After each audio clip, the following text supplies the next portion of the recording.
High, আমি পৌলমী চলে এসেছি থার্সডে স্পেশাল মেনু নিয়ে। আজ যেহেতু সাই বাবার পুজো করি, তাই সারাদিন উপোস থাকার পর রাত্রেবেলা নতুন একটা স্পেশাল কিছু আইটেম করি আর কি।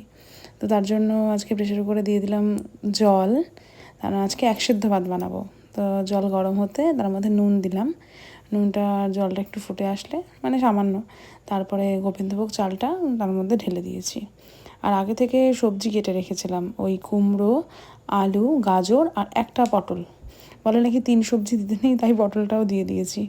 আর তার সাথে লঙ্কা 4টে।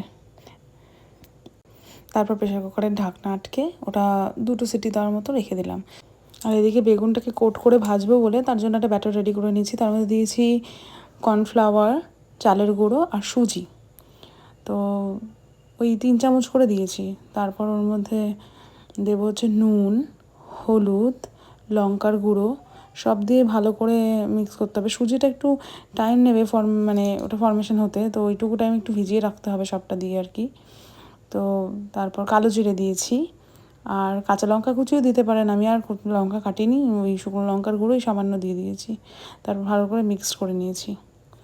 তারপর কড়াইতে তেল গরম হলে তার মধ্যে আমরা দিয়ে দেবো বেগুনগুলো চুবিয়ে চুবিয়ে। বেগুনটা এই বেগুনির মতো করে কাটি না, গোল করে কেটেই পাতলা পাতলা করে হাফ করে নিয়েছি। এটা খেতে যেন আমার বেশি ভালো লাগে বেগুনির থেকে। তো আমার হাজব্যান্ডও এটা ভালো খায়, তাই এটাই বানাই। এটা আমার দিদা প্রথম খাইয়েছিল, আর মাও সবসময় বানায় এখন। আর মাঝে মাঝে পুজোর উদ্দেশ্যে এগুলোও খাওয়া হয়ে যায়।